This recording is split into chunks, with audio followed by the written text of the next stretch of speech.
Hi guys, my name's Sully, and in this video I'm going to review the SRSS Bulldog, the assault rifle available to unlock as part of the Battlefield 4 Dragon's Teeth DLC.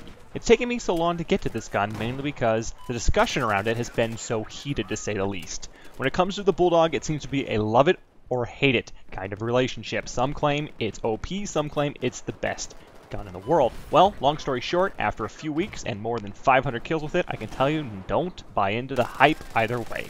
While it certainly is a fun gun to use, and you should definitely use it if you're enjoying it, there are a number of other assault rifles that perform better, depending on your style of play, but more on that later. Unlocking the Bulldog is so simple that if you have Dragon's Teeth and play as Assault, you'll probably unlock it during the course of one night's play. All you need to do is kill 10 support, 10 engineer, and 10 recon enemies, a total of 30 kills, while both you and the enemy are on foot. That's it. You'll unlock it. In terms of stats, at first glance the Bulldog looks to be a beast, and in close quarters, with 1 to 2 enemies to deal with at a time, it certainly is. It is chambered with a 7.62 nano round and has an RPM of 700. That means it has the same damage model as the Scar H, doing 34 damage up to 8 meters and dropping to 25 damage at 55 meters, but at a faster rate of fire. And like the Scar H, it has a magazine capacity of 21. Now here's where it gets a bit tricky in determining if this means that we have an OP machine on our hands. Technically speaking, the damage model and the RPM means that the Bulldog does the most damage per second of any of the assault rifles. And it is this DPS stat that most people cite when arguing either for or against the gun. But that's a bit deceptive, as it assumes that you have unlimited ammo and can just keep spraying bullets at 700 RPM forever. But in actuality, the reload time of any gun factors into what I call its normalized damage per second, or in other words, how much damage you can actually do with a weapon when accounting for how long it takes you to reload. As a bullpup, the Bulldog has a painful short reload of 2.5 seconds if you leave one bullet in the chamber, and 3.2 seconds if you fire the gun until empty. And with a higher rate of fire and only 21 rounds, you'll find yourself running on empty a lot if you aren't careful. The Scar H by comparison has a 1.9 and 2.4 second short and long reloads, respectively.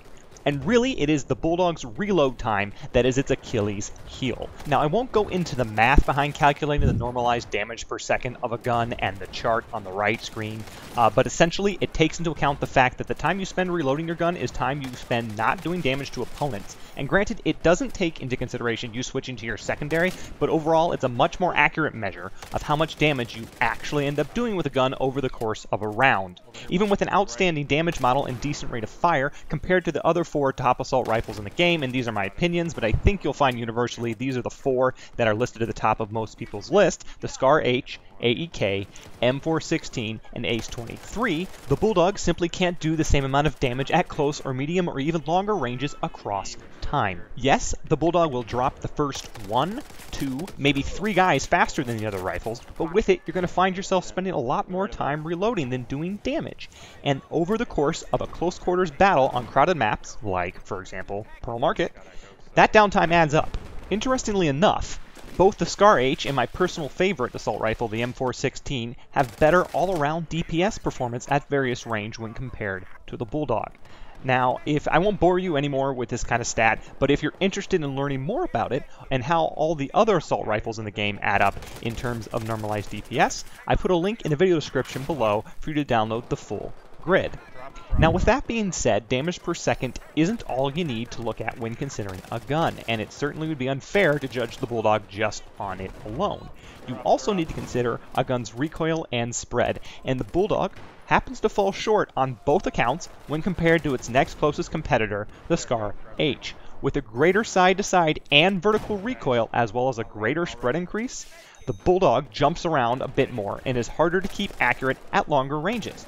The bottom line is that even with a slower rate of fire, the Scar H is a much more accurate and precise gun in similar situations. So personally, on a map like Pearl Market, I prefer running with the Scar H, as it allows me to post up and pick people out of windows or off roofs relatively quickly without wasting too many extra bullets, because once again, when you only have 21 rounds in a magazine like you do with the Scar and the Bulldog, every bullet counts, and so does that reload time. But like I said, stats aside, the Bulldog is still fun. And with the sound and damage indicator issues in BF4 making it difficult to tell when an enemy actually gets a one-shot kill as opposed to a burst kill, I can see why a lot of people are raging about it, but I can also see why a lot of people love it so much. In terms of loadout, go ahead and put a stubby grip and laser sight in this gun to take advantage of its outstanding hipfire, and honestly, you're going to have a great time. But for me, if I want a hard-hitting gun for stairway battles and medium to longer range engagements, I'll stick with the more accurate Scar H. If I need a fast-firing machine, I'll go with the AEK, and if I need to be a bit more flexible and all around, I'll stick with my trusty old M416. Because as I covered earlier in the video, all three of these guns can put more damage on target than the Bulldog in most situations when you take reload times into consideration. And that damage can make all the difference when you find yourself in a meat grinder round and you never can be sure how many guys might be lurking around that next corner. That's it for me in this Bulldog review. Hope you enjoyed the gameplay and the weapon breakdown, and if you did, please be sure to give a thumbs up and subscribe. Also, I know the Bulldog is a hot topic among players, so let me know what you think of my verdict in the comments below. Until next time, guys and gals, my name's Sully, and I'll see you on the battlefield.